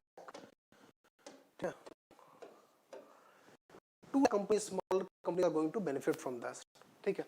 अच्छा, इसका बेनिफिट क्या हुआ कि 50 लाख से 2 करोड़ कर दिया और 22 करोड़ से 20 crore. Because smaller companies get a lot of tax benefits. ठीक है. Small companies get a lot of tax benefits. Tax holidays भी मिलता है. So now the number of companies that can get tax benefit has increased substantially. ठीक है. Now a very controversial but important topic is disinvestment. Disinvestment is overseen by DIPAM, Department of Public Management. ठीक है. Estimated proceeds from the disinvestment is around 175,000 crore. This is a budget estimate. ठीक है ना, for financial year of 21-22. ठीक है. IPO of LIC will be issued there for this year. LIC Life Insurance Corporation, उसका IPO issue हुआ. That is, this company is going to be listed on stock market. 2 public sector banks. That is, what are the implications of this? When a company gets listed on the stock market, its shareholding goes to individuals. That is, private individuals can now be the shareholders of the company. What the government is trying to do is to shed off its own shares in the company and allow other people to hold the shares of the company. ठीक है. And the government has now formulated what a disinvestment policy also. And that disinvestment policy states that the government will maintain its bare minimum presence in the 4 strategic sectors. Bare minimum presence in the 4 strategic sectors, that are atomic energy, space and defense, transport and telecommunication, power, petroleum, coal and other minerals, and banking, insurance and financial service. And all other PSUs, ठीक है, जो इन चारों sector से बाहर हैं, उन सबको या तो क्लोज किया जाएगा या तो डिसइन्वेस्ट यानी प्राइवेटाइज किया जाएगा. The government is very clear on this disinvestment. Now जो डिसइन्वेस्टमेंट पे हल्ला बल्ला था कि the government is selling everything, the government has come like in open, yes, we are going to sell everything if that does not lie under the 4 headings. ठीक है. तो all other companies are going to be either sold or they are going to be closed. ठीक है. तो this one is very important. Disinvestment policy budget के last में annex 3 में दिया हुआ है. That is very important. Please go through this. Another important topic from the consideration for our consideration is agriculture. Micro Irrigation Development Fund has been augmented with rupees 5,000 crore and now it stands at rupees 10,000 crore. Micro Irrigation Development Fund was started under PMKSY, Pradhan Mantri Kisan Sinchai Yojana, in 2015. ठीक है. In 2015 this was started and its initial corpus was rupees 5,000 crore. ठीक है. Okay. Now it has been, now another 5,000 crore rupees has been added to it and it stands at rupees 10,000 crore. MIDF is a fund under NABARD. ठीक है. 1,000 more mandis will be integrated with ENAM. Okay. Again,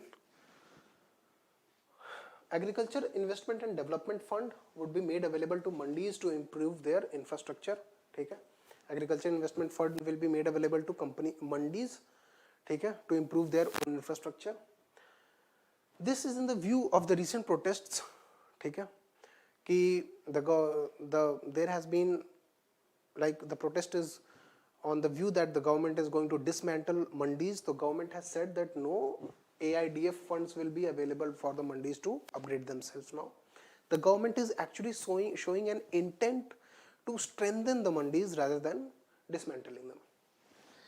NREGS, MG Narega, that is National Rural Employment Guarantee Scheme, has been allocated rupees 73,000 crore. Although there was not a single mention of Manrega in Honorable Finance Minister's speech, but it has been allocated 73,000 crore rupees, which is higher by 18% of the budget estimate of 2021, but it is lower than the revised estimates of 2021. ठीक है, तो what are the certain reasons? ठीक है, important चीज ये है कि due to the coronavirus lockdown that happened in the country, a lot of people went back to their villages. ठीक है, migration, reverse migration took place and a lot of workers went back to their villages. Mahatma Gandhi National Rural Employment Guarantee Scheme was the safety net for them. ठीक है, MG Narega has now achieved the highest ever disbursement of funds, and the man hours that has been achieved is the highest till now under Manrega. But now government expects that the lockdown has ended and the industries are now running, so the economy will be back on track. In that anticipation, the government is trying to lower the, since it is higher by 18% than the previous budget estimate, ठीक है, but it is lower than the revised estimate of actual जो मनरेगा पे खर्च हुआ last year उससे कम है 73,000 crore, but जो estimated budget था 2020 का उससे ज़्यादा है बाई 18%. एक्चुअल खर्चे इसलिए ज़्यादा हो गए क्योंकि बहुत सारे लोग रिवर्स माइग्रेशन की वजह से अपने गाँव में चले गए and MNREGA was the safety net. But government now sees that the condition is going to improve and people will be back to the industries, so the Manrega allocations need not be very high. Now department, okay, Ministry of Agriculture has two departments. The first is Department of Agricultural Research and Education and the second is Department of Agricultural Cooperation and Farmer Welfare. So Department of Agricultural Cooperation Farmer Welfare has been allotted less to the tune of 10,000 crore rupees as compared to the previous allocation. Previous allocation was 75,000 crore rupees. This department was allocated 75,000 crore rupees. ठीक है, in the previous budget, but now this year it has been allocated 65,000 crore rupees. इसके पीछे क्या वजह है? सबसे important बात ये है कि this allocation was done for प्रधानमंत्री किसान सम्मान निधि योजना. ठीक है, PM Kisan is a scheme under which 6,000 rupees is transferred to the eligible farmer families. ठीक है, in 3 installments, 2,000 rupees की installment पे भेजे जाते हैं 6,000 rupees. But the disbursement only took last year 75,000 crore rupees were allocated for Pradhan Mantri Kisan, but only 65,000 was disbursed. ठीक है, तो जो जितना disbursed हुआ last year that has been made the allocation for this year. Understood? Now Department of Agricultural Research and Education, है ना, this is the second department in Ministry of Agriculture that has been allocated a marginal improvement of 300 crore rupees. Previous year के allocation से 300 crores का ज़्यादा allocation है इस साल, बहुत ही marginal है. People are criticizing it also. Why? Because 1% of expenditure of GDP on agricultural research amounts to 10%, the return of 10%, not of GDP but of the investment. यानी अगर आप 1 रुपये एग्रीकल्चरल रिसर्च में इन्वेस्ट करते हैं तो आपका रिटर्न जो होता है उससे 10 रुपीज़ के इक्विवेलेंट होता है. तो एग्रीकल्चरल, और there is a company called Bayer, BAYER, Bayer. It's a private company like Monsanto. That is also a company in the field of biotechnology. And Bayer is basically in the field of agricultural research. again biotechnology and all. So that company spends 20,000 crore rupees annually in agricultural research. A private company spends rupees 20,000 crore annually, and this is what India spends 8,368 crore rupees.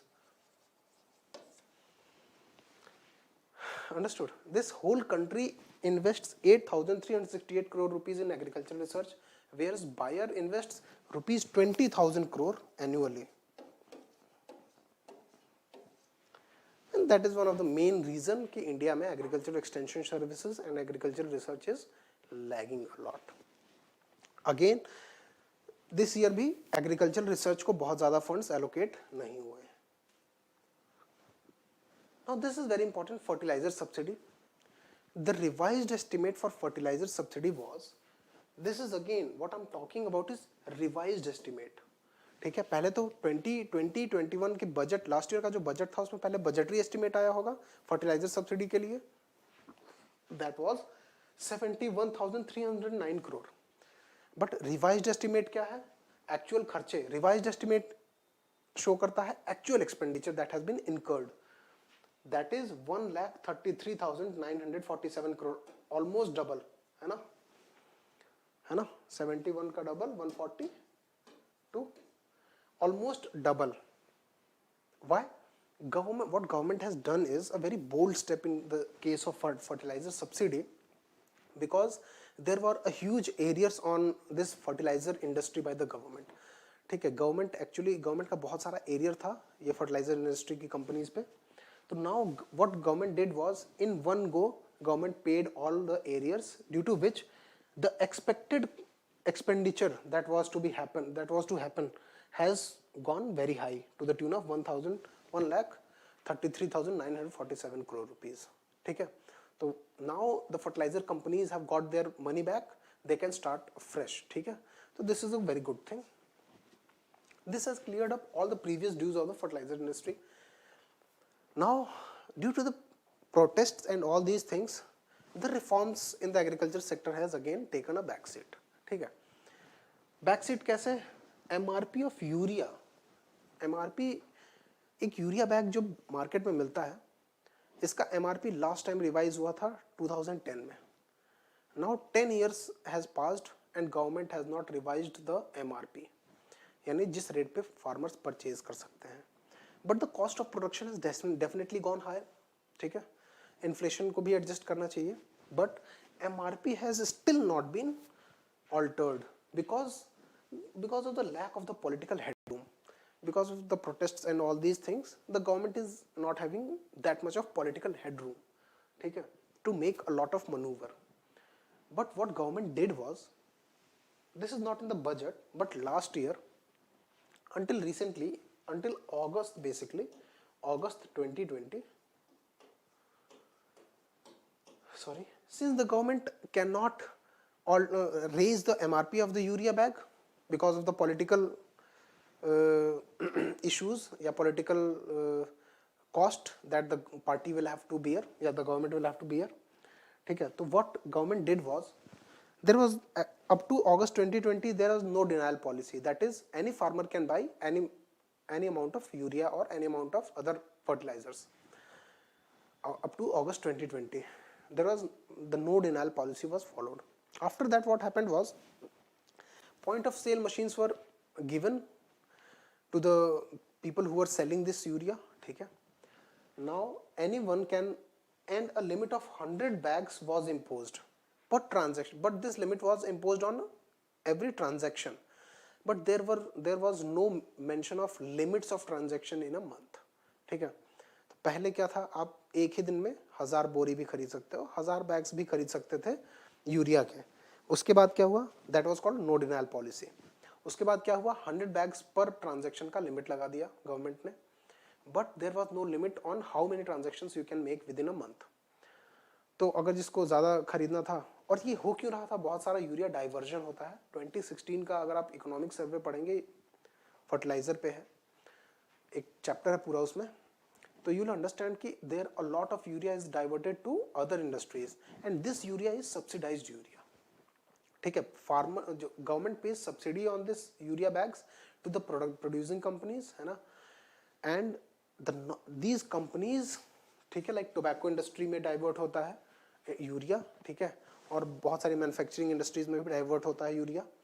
तो these companies diverted this urea that was subsidized and purchased it, ठीक है. तो now government implemented 100 bags per transaction, but no transaction limit was imposed. Later what happened, number of transaction, what happened was from January 15 2021, last month, government has imposed an upper limit of 50 bags per month. One cannot purchase more than 50 bags a month, ठीक है. तो since the government has not increased what the volume of the price of the MRP of the urea, but it has put a limit on what the amount of urea one can purchase, ठीक है. So that is a positive step. Now agriculture से हम कहाँ पे आ गए हैं, fiscal policy. This is another very important and interesting as well, ठीक है, कि there has been a lot of fiscal decisions that have taken place. Now this, as I was telling you, ki the gap between revenue deficit and fiscal deficit should be high, but in India 7.5% revenue deficit in 2020 last year was 7.5%. Prior to that 3.3%, prior to that 2.24%, 2.4%. But this gap is not very high. Oh, sorry. What is the issue? That we have a high revenue deficit, and high revenue deficit is due to higher interest payments, ठीक है, due to which fiscal deficit is also pushed high, ठीक है. जितना revenue deficit high होगा, fiscal deficit उसके proportion में उतना ही high होगा. Understood? तो the fiscal deficit is widening. Last year का जो budget estimate था, budget estimate, again budget estimate is what? The estimated expenditure, yeah, the estimate that was prepared during the budget formation. For the last year, the budget estimate was 3.5%, ठीक है. But the last year fiscal deficit was around 9.5%. Okay, what explains this very high fiscal deficit?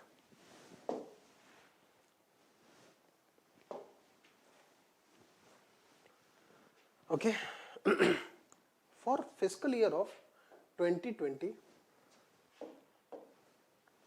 for fiscal year of 2020-21, budget estimate was 3.5%, but actual fiscal deficit was, budget estimate for fiscal deficit, ठीक है, we are dealing with fiscal deficit, ठीक है. But this actually shot up to 9.5%, our fiscal deficit, ठीक है. What explains this high value? The first is obviously due to COVID, government has spent a lot of resources, ठीक है, जिसकी वजह से our deficit has shot up, ठीक है. Another important point this year was bringing transparency in accounting, government accounts. Transparency in government accounts. कैसे? What prior to this, what government did was, government took loans from NSSF, National Small Saving Fund. What did government do was, National Small Savings Fund. अब NSSF में क्या क्या आता है? Postal deposits, ठीक है, postal deposits, social security deposits, ठीक है, postal deposits, social security deposit, short term deposits, ठीक है. social security deposits में EPF for example, EPF, PPF, postal deposits में किसान विकास पत्र, ठीक है, and other short term deposits. अब National Small Saving Fund was created so that these deposits can be, this NSSF is under Public Accounts of India, ठीक है. This is very important, you can write it down somewhere. NSSF is under Public Accounts of India. ठीक है. Now post all these deposits were created so that people can have people can save their money. ठीक है. And for like Provident Fund and Kisan Vikas Pats and all this. But what government was doing up till last year was, government was taking huge loans from NSSF to fund its fiscal deficit. Again, चूंकि loan NSSF ने दिया, so that will not be directly reflected in the balance sheet of government. The government was successful in keeping the fiscal deficit low. But NSSF, ठीक है, similarly what happened was,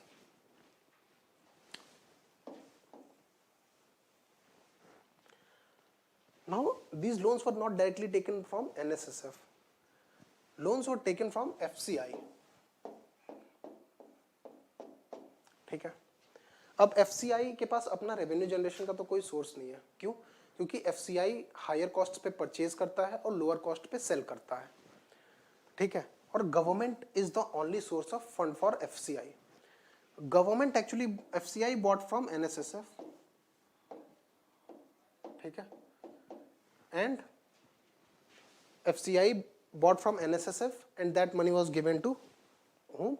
Government to fund its fiscal deficit. So what happened was this money never showed up into the fiscal deficit or revenue expenditure of the government, due to which the fiscal deficit of government was around 3 to 3.5%. ठीक है. But this loan was to the tune of like 2 lakh crore rupees. ठीक है. अगर इसको include कर लेती government fiscal deficit में तो आराम से 2% ऑफ इंक्रीज हो जाता. तो ये 3 से क्या पहुंच जाता? How much? 5 to 6%. That means this was an accounting, this was lack of transparency into the government accounts. What government never disclosed it कि हम NSSF FCI से पैसे लेके अपना फिस्कल डेफिसिट को फंड कर रहे हैं. तो but last year finance minister announced that we will be explaining to the country as to how we are funding the budget, and now this year the budget document contains a page and that page has an explanation कि कौन सी कितने corporations जो हैं FCI जैसे इस corporation ने NSSF से कितनी बोरोइंग की है. And now all this borrowing that was on the balance sheet of FCI has been taken over by the government balance sheet. ठीक है. अब around 3 lakh crore rupees का लोन FCI का के पास था NSSF का. That loan has been cleared for FCI and that loan has been brought into the balance sheet of the government. This increased loan है ना, has now pushed the fiscal deficit of the country to the higher level. Understood? So that is why one of the prime reason is obviously COVID spending has been the reason of higher deficit. But if this FCI balance sheet clearing was not done by the government, the fiscal deficit for last year would have been around 6 to 6.5%. Understood? But it is 9.5%. Now FRBM Act mandates that the fiscal deficit of the government should be around 3 to 3.5%. और उसको zero करने का, revenue deficit को भी तो zero करने का provision है. ठीक है. Revenue deficit should be brought to zero level. ठीक है. But now the government has redrawn the fiscal consolidation roadmap, or now the government has amended the FRBM Act, and now they have given themselves a time of 2026 to bring down the fiscal deficit to 4.5% by 2026. 5 years का time government ने buy कर लिया अपने लिए, है ना, और that was brought by amendment to FRBM Act. ठीक है. The FD for fiscal deficit for 2020 has been revised upwards. Okay. Bringing all the off budgetary resources of the balance sheet of FCI, that is what I explained. Now the main components of deficit financing is going to be done through, okay, What is deficit financing? Deficit financing is when our expenditures are higher than our earning. ठीक है? When our expenditures are higher than our earning, so what we do is we borrow. ठीक है? We borrow from other people so that our expenditures can be met. So government also does the same thing. When the government expenditures are greater than its earning, so government goes into the market and borrows. So we will be observing कि what has been the trend कि government अपने fiscal deficit को finance कैसे कर रही है, and what are the provisions that government is using. The first is market borrowings, the second is disinvestment. Open market में जाके borrow कर रही है government securities के against. The second is disinvestment. Disinvestment proceeds from public sector units. And receipts from the indirect taxes including import duties and cess. ठीक है? Net borrowings are projected to fall back to 9.7 lakh crore from current 12.73 lakh crore. For the previous fiscal year, the fiscal deficit has been around 9.5% and the borrowing has been around 12.73 lakh crore rupees. For the next year, the projected fiscal deficit is around 6.8%. ठीक है? For 2021-22, the fiscal deficit is going to be around 8%, and in actual numbers, the borrowing is going to be around 9.67 lakh crore rupees. ठीक है?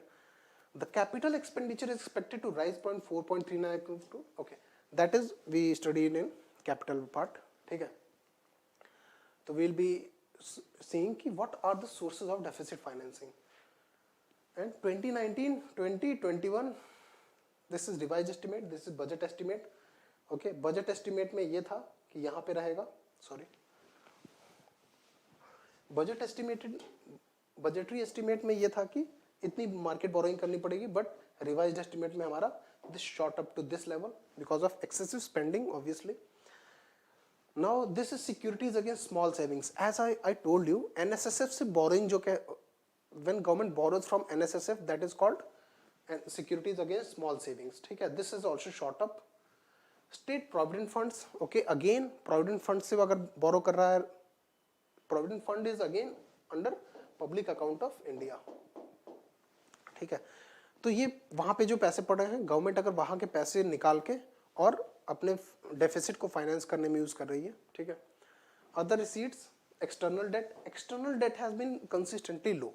India का external debt is around 43,000 crore rupees. Okay, and that is very low, substantially low. ठीक है? This is drawdown on cash balance.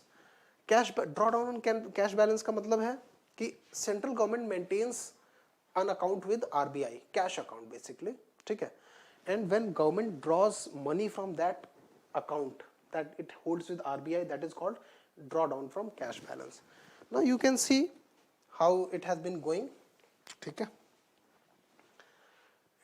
This is I leave this to you to study. Fiscal deficit contribution from NSSF. This is not important. Wait. Now that was expenditure side. This is revenue side.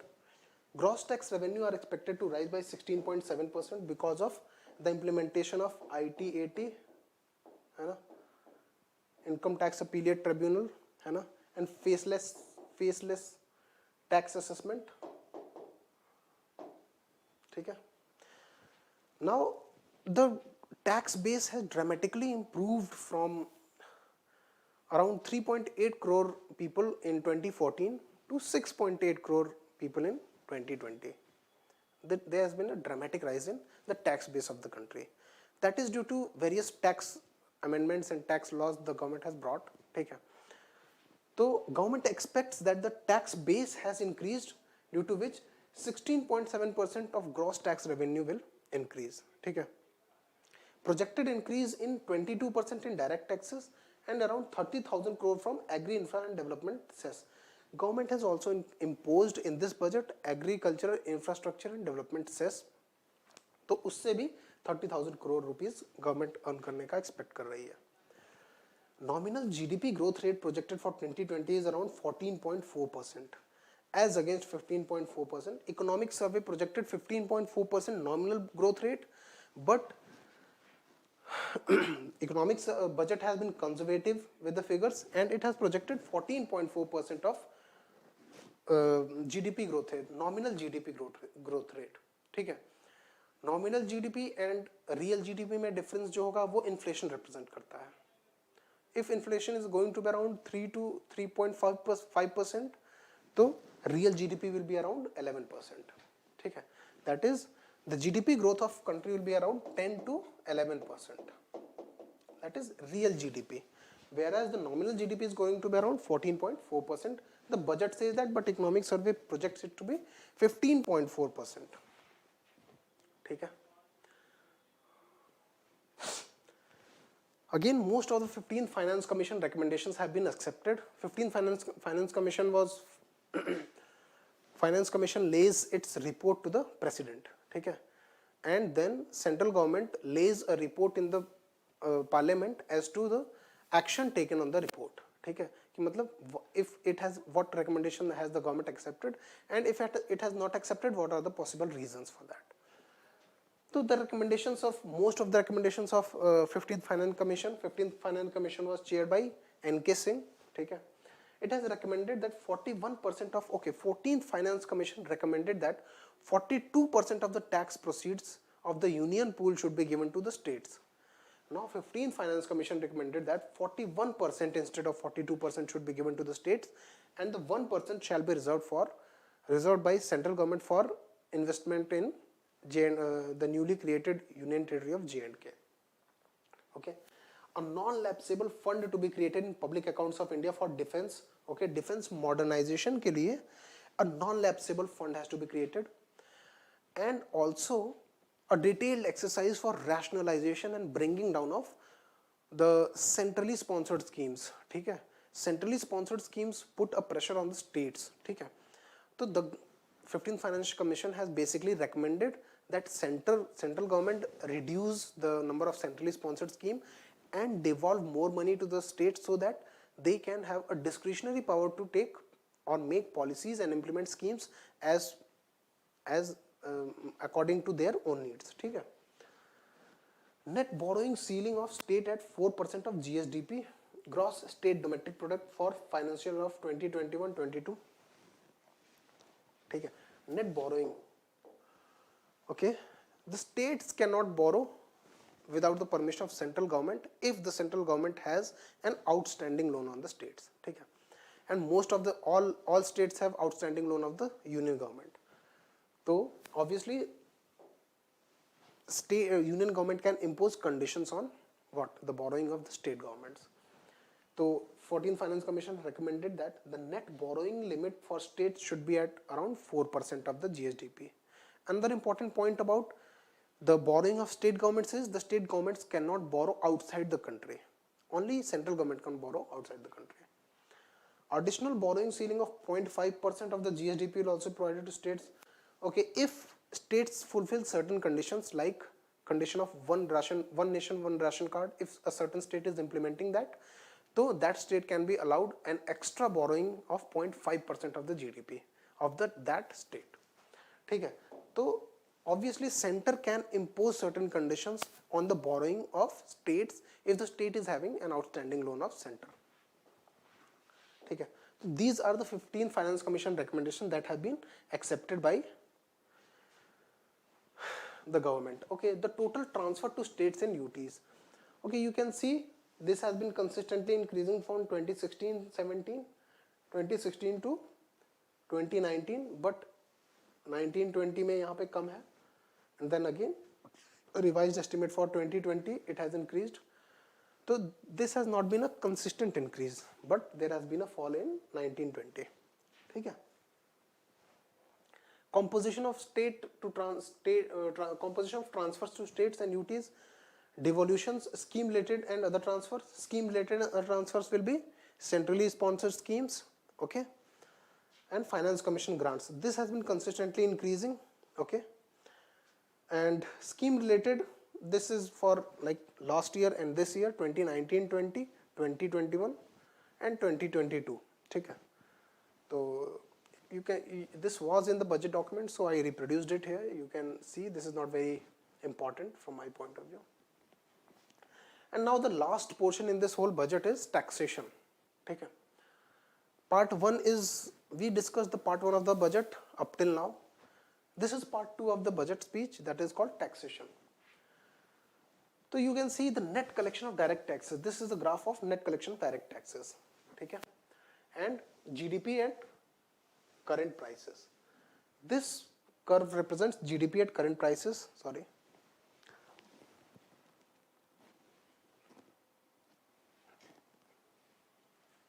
Okay. This represents, these larger bars represent GDP at current prices, and these smaller ones represent what? Net collection of direct taxes. You can see it has been consistently growing. Okay, but the rate of growth has not been very fast. But the rate of growth of GDP has been faster as compared to this. Okay. So this is direct tax to GDP ratio and direct tax to growth rate. This one is direct tax to GDP ratio. So already, although it has been growing, but this has been growing very fast. ठीक है. So you can see कि the rate of the rate of the growth of both has been almost constant. ठीक है. तो मतलब GDP is increasing, tax to GDP ratio is also increasing, but still that is not, it is stagnant in the sense कि अगर tax to GDP ratio बढ़ा है तो GDP उसके रेशियो में काफी बढ़ गई, जिसकी वजह से रेशियो जो इन दोनों का है that is almost stagnant. ठीक है. And direct tax growth rate, you can see from here, from 2016 onwards it has improved a lot, but obviously this is due to the coronavirus effect that has plunged down. Now at 2020 the number of income tax return filer witnessed dramatic increase from 6.48 crore to, as I told, 2014 में 3.3 crore income tax file करने वाले लोग थे. 2020 में it was 6.48 crore. ठीक है. The government expects 11,800 crore rupees in net direct tax collections. ठीक है. That is up from 9,500 crore. To ease compliance, this has been very important aspect of taxation. Pensioners with, okay, the pensioners who are above 75 years of age and do not have any income apart from pension and any income apart from interest saving. Like if a person who has retired and who has invested all his money into bank savings and they are earning some income in the form of interest from that saving, so that person will not have to file what? Income tax return. The turnover limit for which a company needs to have its accounts audited to improve the ease of doing business. Earlier, if a company had a turnover of rupees 5 crore, it has to get itself audited. But now the limit has been raised to 10 crore rupees if that it's conditional, if that company is doing 95% of its transaction in digital mode. Okay. Trends in tax receipt, you can go through this. Gross tax receipt, this one.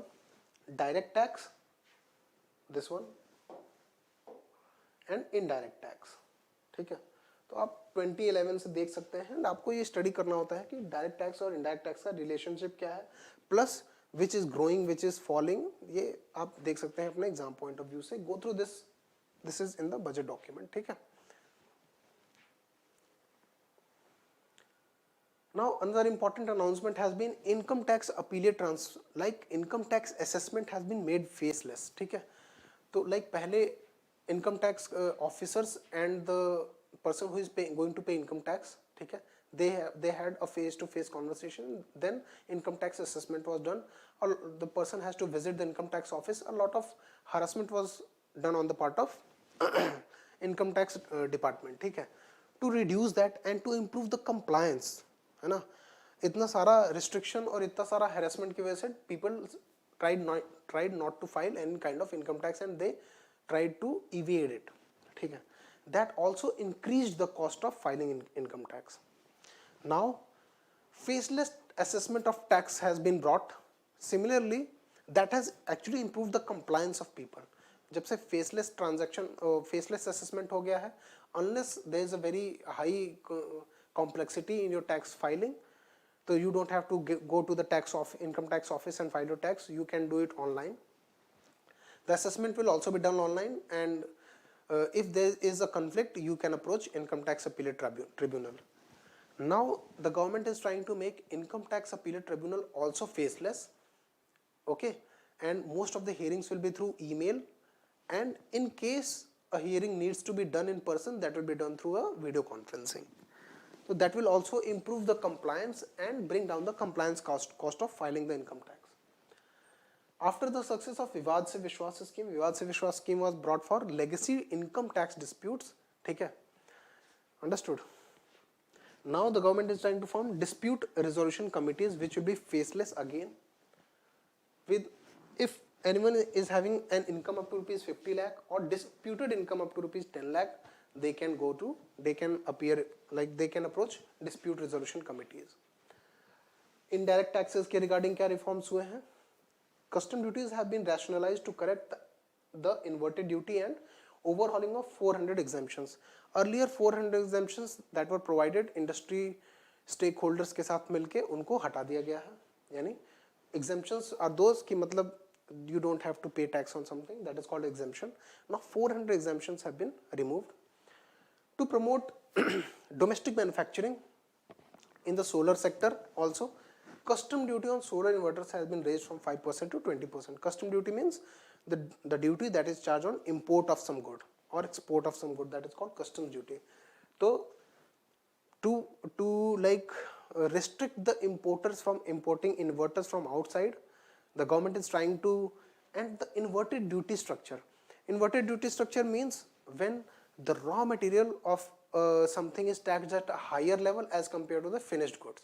For example, for mobile phones, for example, if PCBs, mobile phones have PCBs, LEDs, screens, ठीक है, तो अगर government mobile phone के ऊपर 5% tax लगा रही है और LCD स्क्रीन या LED स्क्रीन पे 10% टैक्स लगा रही है, तो government is actually what incentivising bringing the finished product into country rather than the raw material into the country. ठीक है, तो that is called inverted duty structure. When the raw input of the product is taxed at a higher level, what will people do? People will not try to bring the raw input and produced inside the country. Rather, people will try to bring the finished good from outside and sell it into the country. ठीक है, because एक phone पे 5% tax लग रहा है और इस phone की LCD अगर आप बाहर से मंगा रहे हो तो 10% टैक्स लग रहा है. तो why would you bring a LCD and manufacture here? You'll bring the whole phone, right? So that is called inverted duty structure. The government has tried to correct the inverted duty structure. And one important thing that government has done is the government has removed the anti-dumping duty on Chinese steel. ठीक है, तो China से जो steel import हो रहा था उस पर एंटी डंपिंग ड्यूटी गवर्नमेंट ने हटा दी है.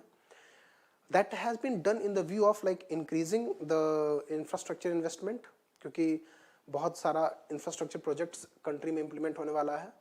तो in the view of that, the government might have done this. ठीक है. Second thing is custom duty on cotton has been increased from 10 to 15% again. Import of cotton has become costlier. Agri infra and development cess has been imposed. ठीक है, that we discussed. Okay, the last thing, Pradhan Mantri Aatmanirbhar Swasth Bharat Yojana, that was mentioned in the very first slide. It is a centrally sponsored scheme. Okay, centrally sponsored means central and states will have to bear both will have to bear the cost. ठीक है, center and UTs, center and states, and center and UTs and Himalayan states and northeastern states, ऐसा classification होता है. Like center and states के बीच में 60-40, center and northeastern states and Himalayan states के बीच में 90-10. ठीक है, तो it will have developed capacities of primary, secondary and tertiary services. It will be in addition to the National Health Mission. What are the key features? Setting up of integrated public health labs. 11 states के block level पे integrated public health labs create की जाएंगी. ठीक है, block level पे. Expansion of integrated health information portal to all states and जितने भी India में पब्लिक हेल्थ ऑर्गेनाइजेशंस हैं, लाइक पब्लिक हेल्थ यूनिट्स हैं, हॉस्पिटल्स हैं, लैब्स हैं, जो भी हैं, उन सबको एक पोर्टल पे लाया जाएगा. ठीक है, एंड वहाँ पे इंफॉर्मेशन फाइलिंग होगी so that the disease monitoring can be improved. ठीक है, Establishing critical care hospital blocks in 602 districts and 12 central institutions. ठीक है, critical care hospitals like for cancer, for heart diseases, for lung diseases, that are critical care. ठीक है, and 12 central institutions in 602 districts and 12 central institutions also. Central institutions like AIIMS में और critical care hospitals खोले जाएंगे ऐसे. Operationalization of 17 new public health units and strengthening of 33 existing PHUs. Health units means basically hospitals या medical colleges. At the point of entry, wherever to check, like the corona entered India from China, है ना, to check any such kind of entry into the country of a viral disease or a transmittable or communicable disease, 33 entry points पे India में जो भी 33 entry points हैं, सी ports, airports, है ना, 33 तो एयरपोर्ट्स वाले एंट्री पॉइंट्स और सी पोर्ट्स ऐसे ही और लैंड क्रॉसिंग्स भी, वहाँ पे हॉस्पिटल्स खोले जाएंगे जो कि चेक कर सकें, so that like in the case of recent Covid quarantine facility was missing, है ना, तो इन चीज़ों को स्ट्रेंथन करने के लिए एंट्री पॉइंट्स पे 17 new public health units open किए जाएंगे. ठीक है, and setting up of 4 regional institutes of virology, a regional research platform for WHO Southeast Asia, and 9 biosafety level 3 labs. ठीक है, तो this will be the important point aspect of what प्रधानमंत्री आत्मनिर्भर स्वास्थ्य भारत योजना. I hope you understood this. After this you will have to go through the budget document. ठीक है, now you will be able to understand कि तुम्हें क्या पढ़ना है. Okay, and if you have any queries, questions, और सबसे important चीज़ है कि you will have to go through the key terms that on the, like in the very first page, on the very first slide, I gave the key terms कि what is budget estimate, what is revised estimate, what is revenue deficit, what is fiscal deficit, what is primary deficit. Okay, so you will have to revise, you will have to first go through these terms to understand this document. ठीक है, and from for exam point of view, budget and economic survey से like 5-6 questions आते ही आते हैं. So this is very important. If you have any queries, please drop in the comment section. I shall be more than happy to answer them. That is all for the day. Thank you.